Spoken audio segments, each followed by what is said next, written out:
Social media पर भगवान गणेश की कई सारी मूर्तियों की तस्वीर वायरल हो रही है। आपको शायद याद हो कि कुछ साल पहले चारपाई पर लेट रहे भगवान गणेश की मूर्तियों की तस्वीर जबरदस्त तरीके से वायरल हुई थी। लोग फेसबुक पर जमकर इसे शेयर कर रहे थे।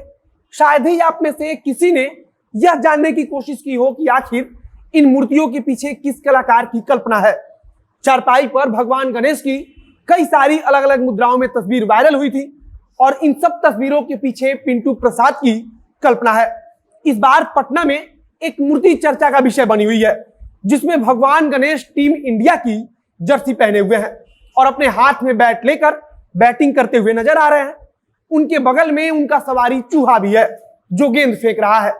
आज हम आपको पिंटू प्रसाद की कहानी बताने वाले हैं कि किस प्रकार से वे कला के क्षेत्र से जुड़े हैं और फिर किस प्रकार से वे पहली बार लोगों की नजर में आए।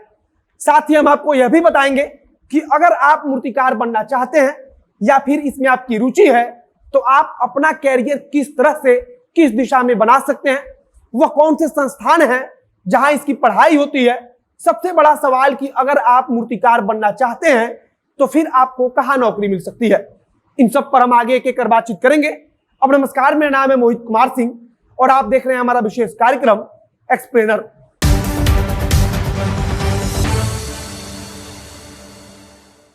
शुरुआत करते हैं पिंटू प्रसाद से। पिंटू प्रसाद द्वारा बनाई गई कई सारी मूर्तियों की तस्वीरें सोशल मीडिया पर जबरदस्त तरीके से वायरल है। 14 अगस्त को वस्त्र मंत्रालय की तरफ से हस्तशिल्प कला के क्षेत्र में योगदान के लिए नेशनल मेरिट अवार्ड देने की घोषणा हुई, जिसमें पिंटू प्रसाद का नाम लिया गया। उनके नाम का ऐलान हो गया है। हालांकि अभी उन्हें अवार्ड मिला नहीं है, लेकिन यह अवार्ड पिंटू प्रसाद को ही दिया जाएगा। सम्मान के साथ साथ प्रोत्साहन राशि के रूप में 75,000 रुपया भी पिंटू प्रसाद को मिलेगा। पिंटू प्रसाद ने भगवान गणेश की ही एक मूर्ति बनाई थी, जिसमें भगवान गणेश के बाल रूप को नृत्य करते हुए दिखाया था। नेशनल मेरिट अवार्ड उन्हें इसी मूर्ति के लिए दी जा रही है। इस बार पटना में भगवान गणेश की क्रिकेट खेलती हुई मूर्ति चर्चा का विषय बनी हुई है और इसी कारण पिंटू प्रसाद की भी खूब चर्चा हो रही है। पिंटू प्रसाद को काफी पहले से ही भगवान गणेश की मूर्ति बनाए जाने के लिए प्रसिद्धि मिली है और उसमें भी खास बात है कि उन्हें आज तक जितने भी अवार्ड दिए गए हैं उनमें से आधे तो केवल भगवान गणेश की मूर्ति के कारण ही मिल पाए हैं। मतलब आप कह सकते हैं कि भगवान गणेश की उनके ऊपर कोई विशेष कृपा है। अब आपको हम उस मूर्ति की कहानी सुनाते हैं जिसमें भगवान गणेश खटिया पर आराम करते हुए दिखाए गए हैं। 2014 की बात है, जब उपेंद्र महारथी शिल्प संस्थान में एक कंपटीशन का आयोजन किया गया था। इस प्रतियोगिता में पिंटू प्रसाद भी भाग ले रहे थे।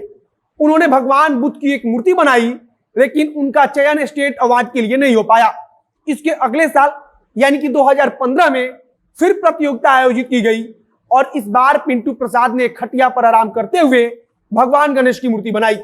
यह मूर्ति वाकई में काफी शानदार था।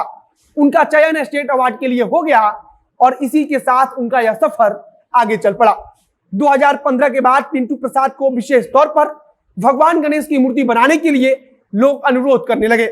उन्होंने भी इनकार नहीं किया और अब तक वह 100 से भी ज्यादा केवल भगवान गणेश की मूर्ति बना चुके हैं।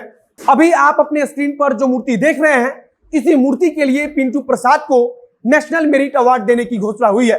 मौजूदा समय में पिंटू प्रसाद उपेंद्र महारथी शिल्प संस्थान में अन्य छात्रों को सिखाते भी हैं। अब बात कर लेते हैं कि अगर आप मूर्तिकार बनना चाहते हैं तो इसकी शुरुआत कैसे कर सकते हैं। सबसे पहले तो यह समझिए कि किसी भी मूर्तिकार के लिए कल्पना सबसे बड़ी चीज होती है। अगर आप औरों से अलग सोचते हैं तो यह एक बहुत अच्छी बात है जो किसी मूर्तिकार के अंदर होनी चाहिए। जैसे कि पिंटू प्रसाद ने भगवान गणेश को खटिया पर आराम करते हुए दिखाया, तो यह उनकी अपनी कल्पना थी। अगर आप ऐतिहासिक रूप से भी देखेंगे तो मूर्ति कला का एक अपना अलग महत्व है। सिंधु घाटी सभ्यता के समय भी मूर्ति कला की जाती थी और आज हम हजारों साल पहले बनाई गई मूर्तियों से उस पुरानी सभ्यता को जानने की कोशिश करते हैं, समझने की कोशिश करते हैं। हम इतिहास के बारे में ज्यादा बात नहीं करेंगे क्योंकि आप सब खजुराहो से लेकर हम्पी तक के ऐतिहासिक महत्व को जानते हैं। अगर आप 12वीं के बाद मूर्ति कला से जुड़ी पढ़ाई करना चाहते हैं तो डिप्लोमा कोर्स से लेकर मास्टर्स तक के कोर्स उपलब्ध हैं। बैचलर्स ऑफ फाइन आर्ट्स की पढ़ाई में आप इसे एक विषय के तौर पर ले सकते हैं। इसी प्रकार से आप मास्टर्स भी कर सकते हैं। हम आपको उन प्रमुख शिक्षण संस्थानों के नाम बता देते हैं जहां इसकी पढ़ाई होती है और वे काफी लोकप्रिय है। सबसे पहला है बनारस हिंदू विश्वविद्यालय, दूसरा फाइन आर्ट्स कॉलेज इंदौर, तीसरा कॉलेज ऑफ आर्ट्स नई दिल्ली, चौथा इंदिरा गांधी संगीत विश्वविद्यालय छत्तीसगढ़। इसके अलावा भी कई अन्य विश्वविद्यालय या फिर संस्थान हैं जहां इसकी पढ़ाई होती है। पढ़ाई करने के बाद आप एक मूर्तिकार के तौर पर काम कर सकते हैं, किसी भी शैक्षिक संस्थान में काम कर सकते हैं, आप उन बड़े कंपनियों में काम कर सकते हैं जो मूर्ति बनाने के क्षेत्र से जुड़ी हुई हैं। इसके अलावा सरकारी नौकरियों में भी इसके लिए बहुत संभावनाएं हैं। सरकार के कल्चरल डिपार्टमेंट में आप काम कर सकते हैं। अब वीडियो समाप्त करते हैं। वीडियो को शेयर कीजिएगा, फेसबुक पेज को लाइक कीजिए, अगर यूट्यूब पर देखना है तो चैनल को सब्सक्राइब कीजिए। अब अंत में मेरा परिचय, मेरा नाम है मोहित कुमार सिंह और कैमरे के पीछे पीयूष रसिया खड़े हैं। बहुत बहुत धन्यवाद।